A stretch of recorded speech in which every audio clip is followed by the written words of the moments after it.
Hello and welcome.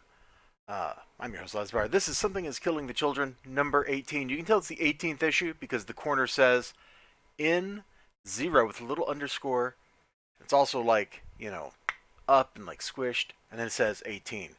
This is short for number. That is the number. Boom. Cool looking cover, right? Very moody. This guy's not in this book.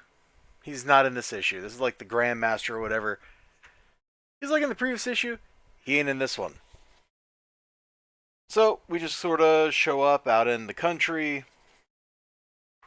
We meet some guy, whatever his name is. It doesn't really matter who he is. He's some guy. He's like Big Gary Slaughter or something like that. If I actually got his name right, I'm going to laugh. Anyway, he's here. He lives at this farm. This is the secret evil farm where they do their secret evil monster hunting, training, killing stuff at. Great. Good for him. Good for all the dogs. So Erica and the lady that's like taking care of her show up. They meet. Erica's like, "Oh, cute dogs." The guy makes a fart joke, and then we get to some serious business. And this is the good part of the book. A lot of glare here. I'm sorry about that. Can't do anything about it though. Very dark, very moody. Pretty cool stuff. So they're doing like a ritual, and the purpose of the ritual is, to see if she is worthy to join their elite secret monster hunting club. And while we're not told the details of the evil ritual they're going through, we kind of get like the gist of it. Who are you? Blah, blah, blah, blah, blah. Do you have a totem? What's its name? It doesn't have a name. She repeats the line from up here because she wasn't supposed to have a name. What you call it before? Octo. And then this dude like unleashes the monster. I've just spoiled this entire book. One thing has happened in this entire book. Like, I understand you want to pace your story and have a little decompression, but the whole first half of this book, all these pages up before here, we could have probably compressed that into like 1-2 page spread. Like, there is a lot of nothing in this issue. Now, sometimes it's pretty good nothing. I appreciated like the dogs. Oh, there's one panel in here. Let me see if I can show it to you without like showing too much of the book. Yeah, okay. It's down here at the bottom of this page where the dogs won't go into the barn because the barn's the site of like their evil ritual that they're getting ready to conduct. Like the dogs are like, yeah, if you ever heard a dog whine, that's what they're doing there. That's what that is.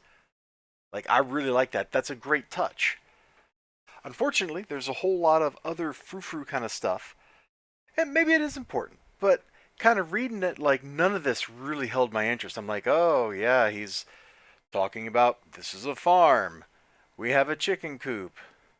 Whoever his name is sells the chickens at the farmer's market. Like, it's one thing if you're writing actually, you wouldn't even write that in a movie. You would write that in a TV show. Although in a movie or a TV show, the whole arrival sequence, this is like 2 minutes of film. There's not a lot here. It would go by pretty quick. They would show up, introductions, they'd explain what the place is. They'd talk about dogs for a second. The guy would make his comment about liking cows. He'd crack his fart joke. And then we'd be on with it. We'd be over like that. It would just be like hey, here's a quick little character moment. In a comic book, that quick little character moment is half the dang book. Now you buy a movie ticket, costs you $10. Movie's 90 minutes long. So, let's make it easier. Movie ticket costs you $9. There we go. $1 per 10 minutes. So you're out like 10 to 20 cents for that. Here, comic book costs me, if I can find the price, $3.99. There it is. It's half the book.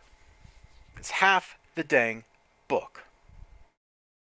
That means this cost me $2 for a whole lot of frou-frou when it should have just been like the opening page, like we meet this guy waking up, that'd be fine, and then they show up, there's like hey, we're meeting you here, let's have breakfast, let's da-da-da, we'll talk a little bit, Erica and the lady talk, then they walk out to the barn, and then like the bottom of the 2 page spread can be like the dogs, and Erica, like a very dramatic shot,